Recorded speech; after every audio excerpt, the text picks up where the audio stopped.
Hi friends, இன்னைக்கு கதை பார்க்கலாமா? வாங்க.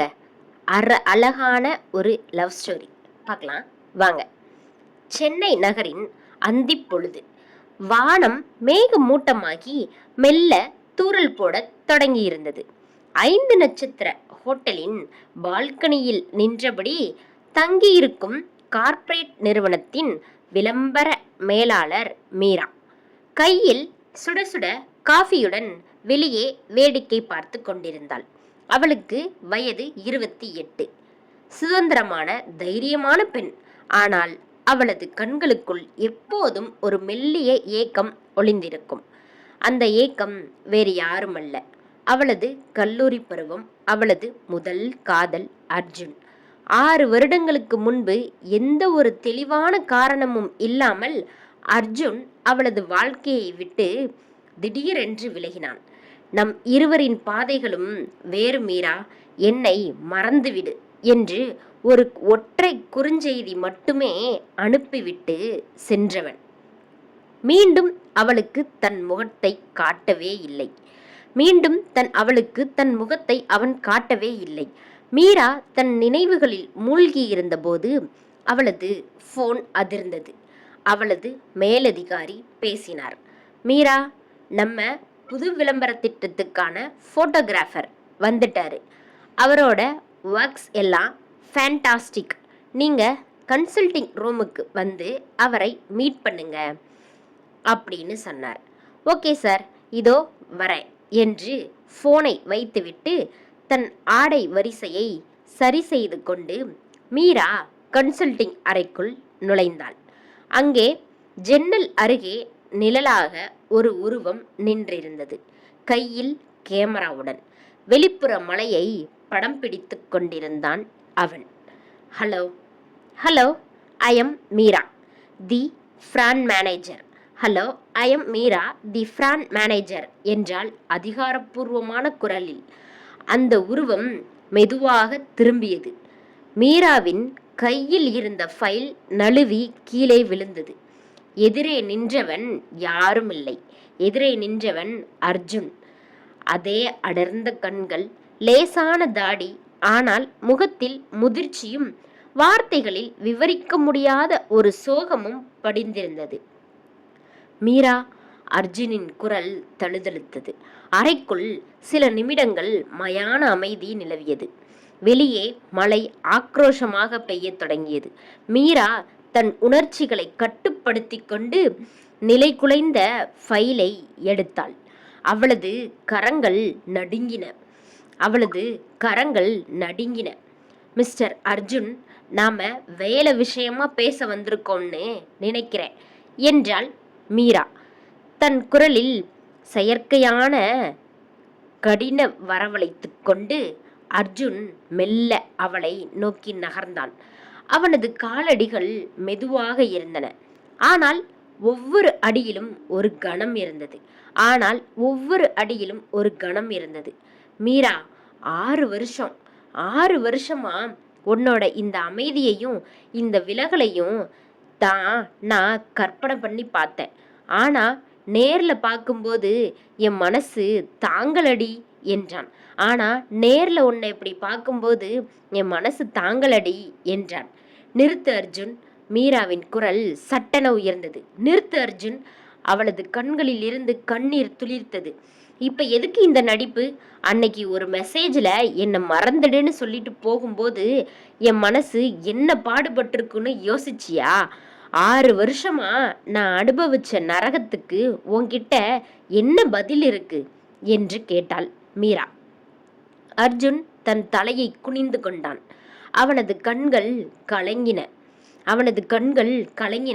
உன்கிட்ட பேசத்தான் மீரா நான் இந்த ப்ராஜெக்டையே ஒத்துக்கிட்டேன். எனக்கு பணம் புகழ் எதுவும் முக்கியம் இல்லை.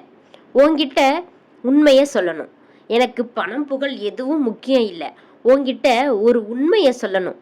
என்ன நீ மன்னிக்கலனாலும் பரவாயில்லை, ஆனா என் மேல இருக்கிற கோபத்தோட நீ வாழக்கூடாது என்றான் அர்ஜுன் தயங்கியபடி. உண்மையா? என்ன உண்மை சொல்லு. உண்மையா? என்ன உண்மை சொல்லு அர்ஜுன். அன்னைக்கு உனக்கு என் காதல் கசந்து போச்சா, இல்ல வேற யாராவது கிடைச்சிட்டாங்களா என்று வெடிப்புடன் கேட்டாள் மீரா. மீரா, தயவு செஞ்சு அப்படி பேசாத. அர்ஜுன் ஆவேசமாக அவளது தோள்களை பிடித்தான். அவனது கைகளின் சூடு மீராவிற்கு பழக்கப்பட்ட ஒன்றாக இருந்தது. ஆனால் அடுத்த நொடியே அவன் தன் கைகளை விலக்கிக் கொண்டான். ஆனால் அடுத்த நொடியே அவளது தோள்களிலிருந்து தன் கைகளை விலக்கிக் கொண்டான். என் உயிரை கூட நான் தூக்கி எறிஞ்சிருப்பேன் மீரா. ஆனா உன் அன்பை நான் ஒரு நொடி கூட குறைச்ச மதிப்பிடல என்றான் தாழ்ந்த குரலில். ஹோட்டலின் காஃபி ஷாப்பில் இருவரும் எதிரெதிரே அமர்ந்திருந்தனர். வெளியே இடி மின்னலுடன் மழை கொட்டி கொண்டிருந்தது. சொல்லு அர்ஜுன், அன்னைக்கு என்னதான் ஆச்சு? சொல்லு அர்ஜுன், அன்னைக்கு என்னதான் ஆச்சு? மீரா மெல்லிய குரலில் கேட்டாள். அர்ஜுன் ஒரு நீண்ட பெருமூச்சை விட்டான். நம்ம காலேஜ் முடிச்ச புதுசுல எனக்கு கேன்சர் இருக்கிறதா சந்தேகப்பட்டாங்க என்றான் அர்ஜுன். நம்ம காலேஜ் முடிச்ச புதுசுல எனக்கு கேன்சர் இருக்கிறதா சந்தேகப்பட்டாங்க என்றான் அர்ஜுன். மீரா திடுக்கிட்டு நிமிர்ந்தாள். அவளது முகம் வெளுத்து போனது. என்ன என்ன சொல்ற அர்ஜுன்? ஆமா மீரா, லிப்மோமா முதல் கட்டத்துல இருக்குன்னு டாக்டர்கள் சொன்னாங்க. அப்போ எனக்கு 22 வயது. ஆனா வாழ்க்கை என்னன்னே தெரியாத வயசு. எனக்கு பயம் வந்துடுச்சு. நான் பிழைப்பனா மாட்டேனான்னு எனக்கு தெரியல. ஒருவேளை எனக்கு ஏதாச்சும் ஆச்சுன்னா என் நினைவுகளோட உன் வாழ்க்கையும் பாழாயிடுமேன்னு பயந்தேன். மீரா பேச்சற்று அவனை பார்த்தாள். அதான் உன்னை என்னை பிடிக்காம போகணும்னு அதான் உனக்கு என்னை பிடிக்காம போகணும்னு பொய்யா ஒரு மெசேஜ் அனுப்பிட்டு சுவிட்சர்லாந்து போயிட்டேன். பொய்யா ஒரு மெசேஜ் அனுப்பிவிட்டு சுவிட்சர்லாந்து போய்விட்டேன்.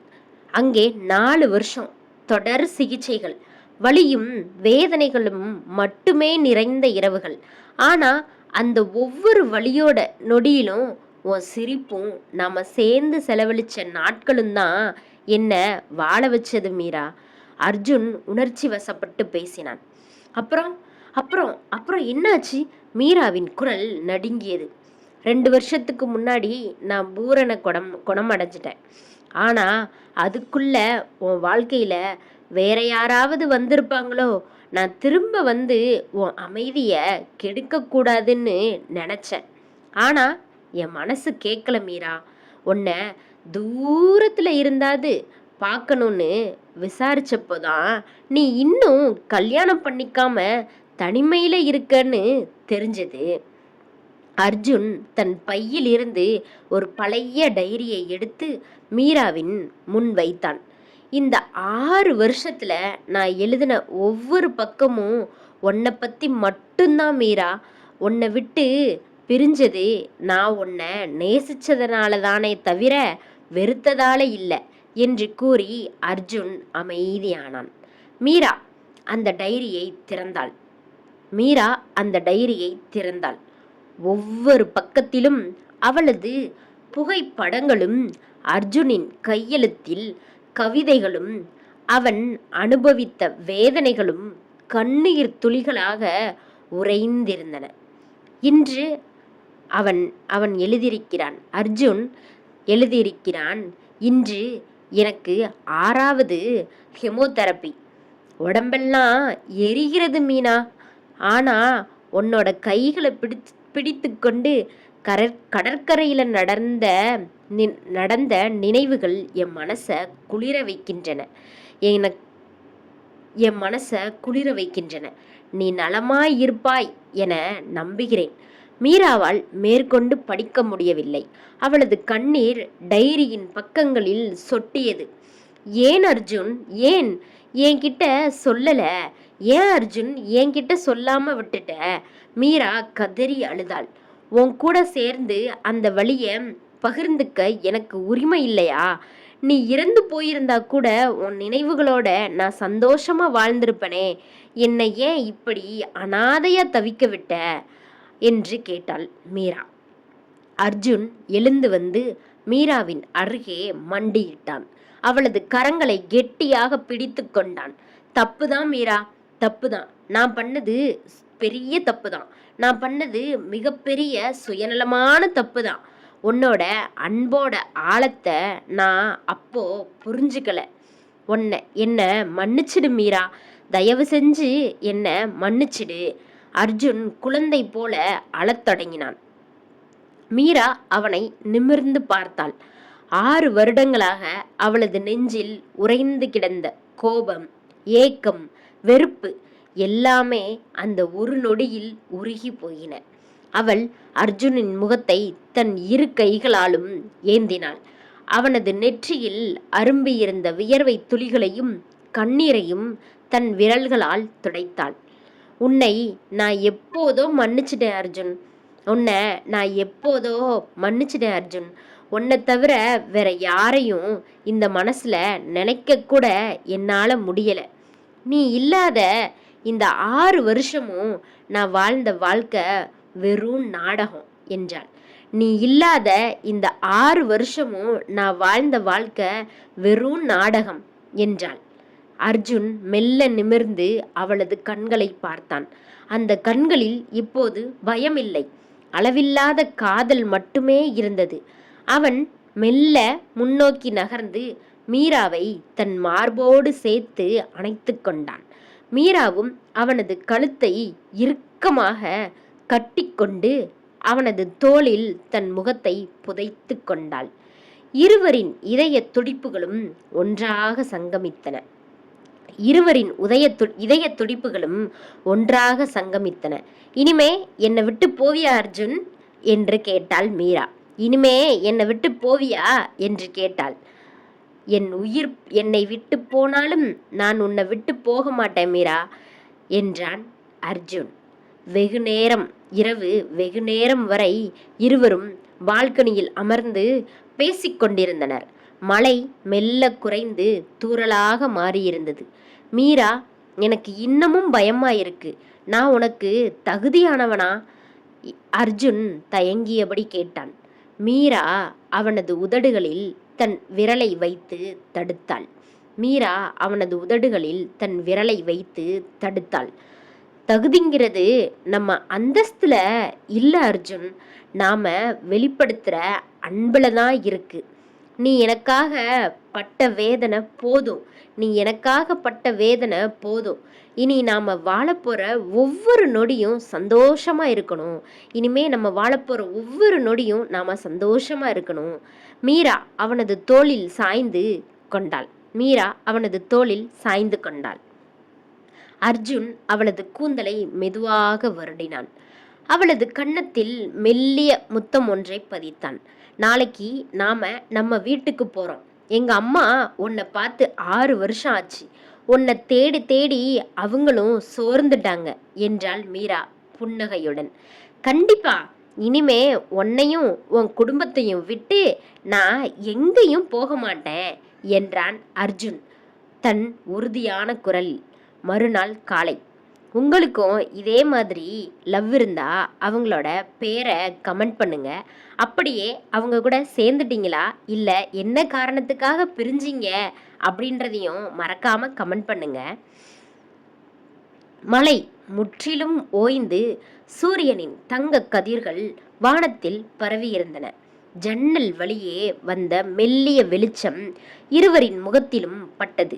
மீரா கண்விழித்து பார்த்தபோது அர்ஜுன் அவளது கையை பிடித்தபடியே தூங்கிக் கொண்டிருந்தான். அவனது முகத்தில் பல வருடங்களுக்கு பிறகு ஒரு நிம்மதியான புன்னகை நிலவியது. மீரா மெதுவாக எழுந்து அவனது நெற்றியில் தன் உதடுகளை பதித்தாள். இனிய விடியல் அர்ஜுன் என்று மனதுக்குள் நினைத்து கொண்டாள். இனிய விடியல் அர்ஜுன் என்று மனதுக்குள் நினைத்து கொண்டாள். வாழ்க்கை அவர்களுக்கு கொடுத்த சோதனைகள் முடிந்துவிட்டன. இனி அவர்கள் எழுதப்போவது காதலின் புது கவிதை.